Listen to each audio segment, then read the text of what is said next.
Hello everyone, मैं आप सबका स्वागत करती हूँ अपने इस चैनल पॉलिटिविज़न में, जहाँ पे हम लोग आज UGC net JRF paper 2 political science का क्लास कंटिन्यू करेंगे। प्रीवियस लेक्चर में हम लोग संवैधानिक निकायों के बारे में जाने, तो उसी के सीरीज़ में आज ये चौथा नंबर लेक्चर है, जहाँ पे हम लोग राष्ट्रीय अनुसूचित जाति आयोग को कवर करेंगे।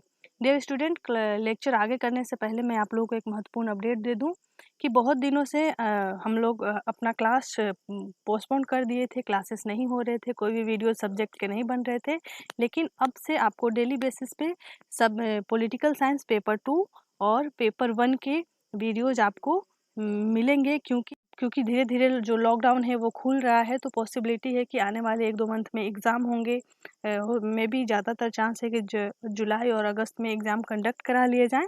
तो चूँकि अब बहुत ज़्यादा समय नहीं है, तो सारे के सारे यूनिट तो कवर नहीं कराए जा सकते, इसलिए हम आपसे सुझाव ज़रूर चाहेंगे इतना कि आप लोग अपना सुझाव ज़रूर दें कि आप लोगों को किस टॉपिक की डिमांड है, मतलब किस टॉपिक पे हम ज़्यादा से ज़्यादा वीडियो आप लोगों को प्रोवाइड कराएं। ठीक है, तो आप अपना सुझाव ज़रूर हमको कमेंट बॉक्स में दें।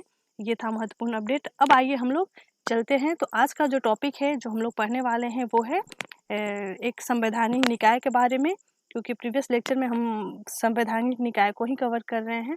तो संवैधानिक निकाय के सीरीज में आज ये है चौथा नंबर लेक्चर, और आज हम लोग कवर करेंगे राष्ट्रीय अनुसूचित जाति आयोग को।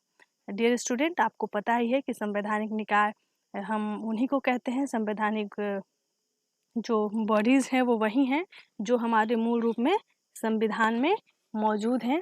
इसका हम लोगों ने बहुत अच्छे से संवैधानिक और गैर संवैधानिक निकायों के बारे में अपने लेक्चर 1 में अच्छे से जाना है। तो इसको देखने से पहले आप एक बार ज़रूर मेरा लेक्चर नंबर 1 जो नए स्टूडेंट हैं उनको ज़रूर देखेंगे, ताकि आपको डिटेल से अच्छे से सब कुछ समझ में आ जाए। तो आज हम लोग जानेंगे अनुसूचित जाति के बारे में अच्छे से, स्पेशली हम लोग अनुसूचित जाति के बारे में जानेंगे। तो अनुसूचित जाति और अनुसूचित जनजाति जो है हमारा एक संवैधानिक निकाय है। ये कैसे बना, इसकी क्या हिस्ट्री है, कितने मेंबर्स हैं, क्या कार्य है, क्या स्ट्रक्चर है, टोटल डिटेल से हम लोग इसके बारे में अच्छे से आज जानेंगे। डियर स्टूडेंट, संविधान के अनुच्छेद 338 के मूल प्रावधानों के अधीन अनुसूचित जाति एवं अनुसूचित जनजाति के लिए नियुक्त विशेष अधिकारी को विविध विधानों, अनुसूचित जातियों एवं अनुसूचित जनजातियों के लिए संरक्षणों से संबंधित सभी मामलों की जांच करने एवं इन संरक्षणों के कार्यान्वयन पर राष्ट्रपति को रिपोर्ट देने का कार्य सौंपा गया था। अगर हम शुरुआत की बात करें कि जब हमारा संविधान गठित हुआ और आर्टिकल 338 बनाया गया, आर्टिकल 338 बनाया गया, अनुसूचित जाति और अनुसूचित जनजाति जब दोनों कंबाइंड था, तो इनका उद्देश्य था, मतलब इनको जब स्ट्रक्चर इनका तैयार किया गया, तो इनके अधीन एक विशेष अधिकारी की अपॉइंटमेंट की गई। ठीक है, किसको?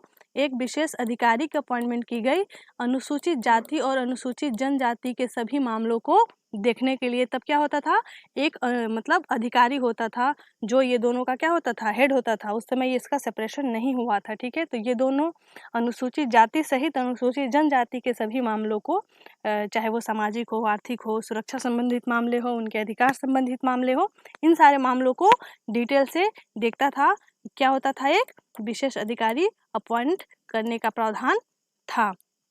लेकिन बाद में जो 89 हमारा अमेंडमेंट होता है, इस अमेंडमेंट के तहत 2003 से दोनों का सेपरेशन कर दिया गया। ठीक है, 338 जो अनुसूचित जाति आयोग और 338A जो कि अनुसूचित जनजाति आयोगों का गठन कर दिया गया, जो अलग से दोनों कॉन्स्टिट्यूशनल बॉडी कहलाई। आइए हम इसी के बारे में डिटेल से जानते हैं। ये जो 2003 में 89वां संविधान संशोधन हुआ, और 19 फरवरी 2004 से ये दोनों आयोग, जो एक राष्ट्रीय अनुसूचित जाति और राष्ट्रीय अनुसूचित जनजाति आयोगों में इन लोगों को विभक्त कर दिया गया। तो डियर स्टूडेंट, सबसे पहले हम ये बताएं कि जो सबसे पहले था वो ये था कि संविधान में जो मूल प्रावधान था कि 338 आर्टिकल के तहत एक विशेष अधिकारी होगा जो दोनों मतलब अनुसूचित जाति और अनुसूचित जनजाति के मामलों को देखेगा। उसके बाद क्या होता है कि 65 अमेंडमेंट होता है संविधान में 1990 में। ये बहुत इंपॉर्टेंट डेटा है, आप याद कर लीजिएगा। तो जो 65वां संविधान संशोधन होता है जो कि 1990 में, इसमें जो विशेष अधिकारी थे, जो एक विशेष अधिकारी थे जो दोनों मामलों को देखते थे, दोनों आयोगों को मामलों को देखते थे, मतलब कि अनुसूचित जाति और अनुसूचित जनजाति को, उनको क्या कर दिया गया कि इस संविधान के द्वारा बहुसदस्यीय राष्ट्रीय अनुसूचित जाति और अनुसूचित जनजाति आयोग में परिवर्तित कर दिया। मतलब इससे पहले जो कि एक विशेष अधिकारी होता था, वहाँ उसको उसकी संरचना को हटा के अब यहाँ पे क्या कर दिया गया, बहुसदस्यीय कर दिया गया। मतलब कि अब इनकी मामला को देखने के लिए कोई एक व्यक्ति या एक विशेष अधिकारी नहीं होगा, बल्कि बहुसदस्यीय होंगे, जो कि कुछ लोग अनुसूचित जाति के होंगे और कुछ लोग जो कि अनुसूचित जनजाति के होंगे। एक तरीके से आप कह सकते हो कि इसको मॉडिफिकेशन किया गया। फिर दूसरा मॉडिफिकेशन होता है आपका 89वां संविधान संशोधन 2003 के तहत। 2003 के तहत क्या होता है कि इस संशोधन के तहत अनुसूचित जाति एवं अनुसूचित जनजातियों के लिए राष्ट्रीय आयोग को 2 भागों में विभक्त कर दिया गया। ठीक है, क्या कर दिया गया, 2 भागों में विभक्त कर दिया गया। इसमें थोड़ा सा और इसको मॉडिफाई कर दिया गया।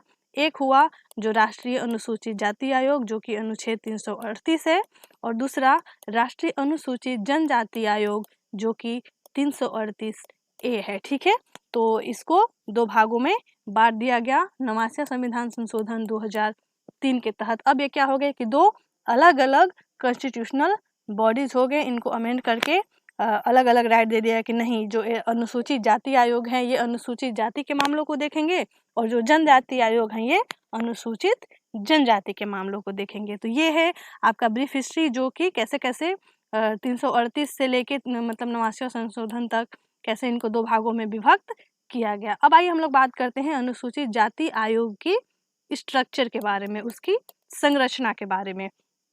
तो राष्ट्रीय अनुसूचित जाति आयोग में एक अध्यक्ष होता है, एक उपाध्यक्ष होता है और 3 अन्य सदस्य होते हैं। ठीक है, कौन होता है, एक अध्यक्ष, एक उपाध्यक्ष और 3 अदर मेंबर्स होते हैं। अभी अध्यक्ष जो है वो है विजय सांपला। ठीक है, इसको आप नाम याद रखिएगा। अभी जो वर्तमान अनुसूचित जाति के अध्यक्ष है वो है विजय सांपला। इनका नाम आप लोगों को याद रखना है, हो सकता है क्योंकि कूट देता है तो एग्जाम में ये चीज़ें पूछ ले। और कॉन्स्टिट्यूशनल बॉडीज से क्वेश्चन जरूर पूछे जाते हैं, इस बात को आपको ध्यान रखना है।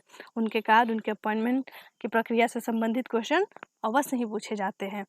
तो आइए बात करते हैं कि आखिरकार ये जो अनुसूचित आयोग हैं, जिनकी स्ट्रक्चर है अध्यक्ष, उपाध्यक्ष और 3 मेंबर का, आखिरकार इनका कार्य क्या क्या है।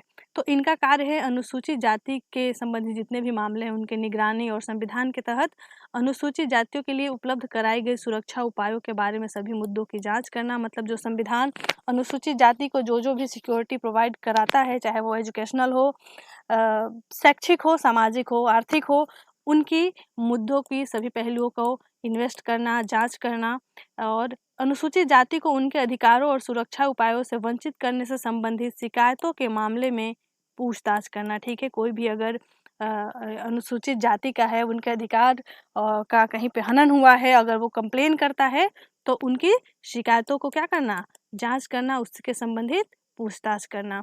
इसके अलावा सामाजिक आर्थिक विकास, अनुसूचित जाति से संबंधित योजनाओं पर केंद्र या राज्य सरकारों को सलाह देने के लिए, इन सुरक्षा उपायों के कार्यान्वयन के लिए राष्ट्रपति को नियमित रूप से रिपोर्ट प्रस्तुत करना। मतलब अनुसूचित जाति के जितने भी सामाजिक, आर्थिक और शैक्षणिक पहलू हैं, इन सभी मामलों से मतलब योजना जो भी उनके रिगार्डिंग योजना चलाए जाते हैं, चाहे वो केंद्र के सरकार के द्वारा हो, चाहे वो राज्य सरकारों के द्वारा हो, उनके विकास के लिए जो भी योजनाएं आयोजित की जाती हैं, उन सभी मामलों का राष्ट्रपति को रिपोर्ट देना, ये एक अहम काम है।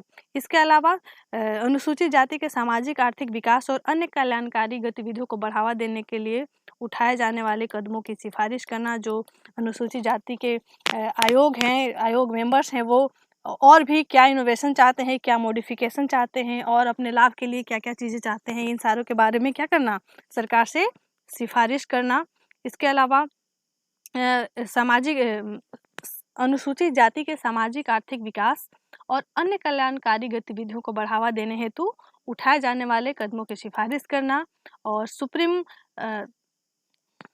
और अनुसूचित जाति समुदाय के कल्याण, सुरक्षा, विकास और उन्नति के संबंध में कई अन्य कार्य करना। ये सारे कार्य हैं आपके अनुसूचित जाति आयोग के। सिमिलरली जो अनुसूचित जनजाति आयोग है, उनका भी यही काम होता है, लेकिन वो होता है अनुसूचित जनजाति आयोग के द्वारा और उनके मेंबर्स के द्वारा। ठीक है, तो आई होप कि आपको अच्छे से समझ में आ गया होगा कि कैसे बना अनुसूचित जाति और क्या क्या कार्य है, क्या क्या स्ट्रक्चर है उनका। तो इसको आप लोग अच्छे से देख लीजिएगा और अगर मेरा वीडियो आपको अच्छा लगा तो लाइक एंड सब्सक्राइब ज़रूर करिए। और मैं एक सूचना दे दूं कि जो भी बच्चे हमारे टेलीग्राम चैनल से जुड़ना चाहते हैं, इस वीडियो के डिस्क्रिप्शन बॉक्स में मैंने अपना लिंक दे दिया है, आप उस पर क्लिक करके मेरे टेलीग्राम चैनल पे फ्रीली जुड़ सकते हैं। तो आज के लिए बस इतना ही, फिर हम लोग मिलते हैं नेक्स्ट क्लास में। तब तक के लिए थैंक यू वेरी मच।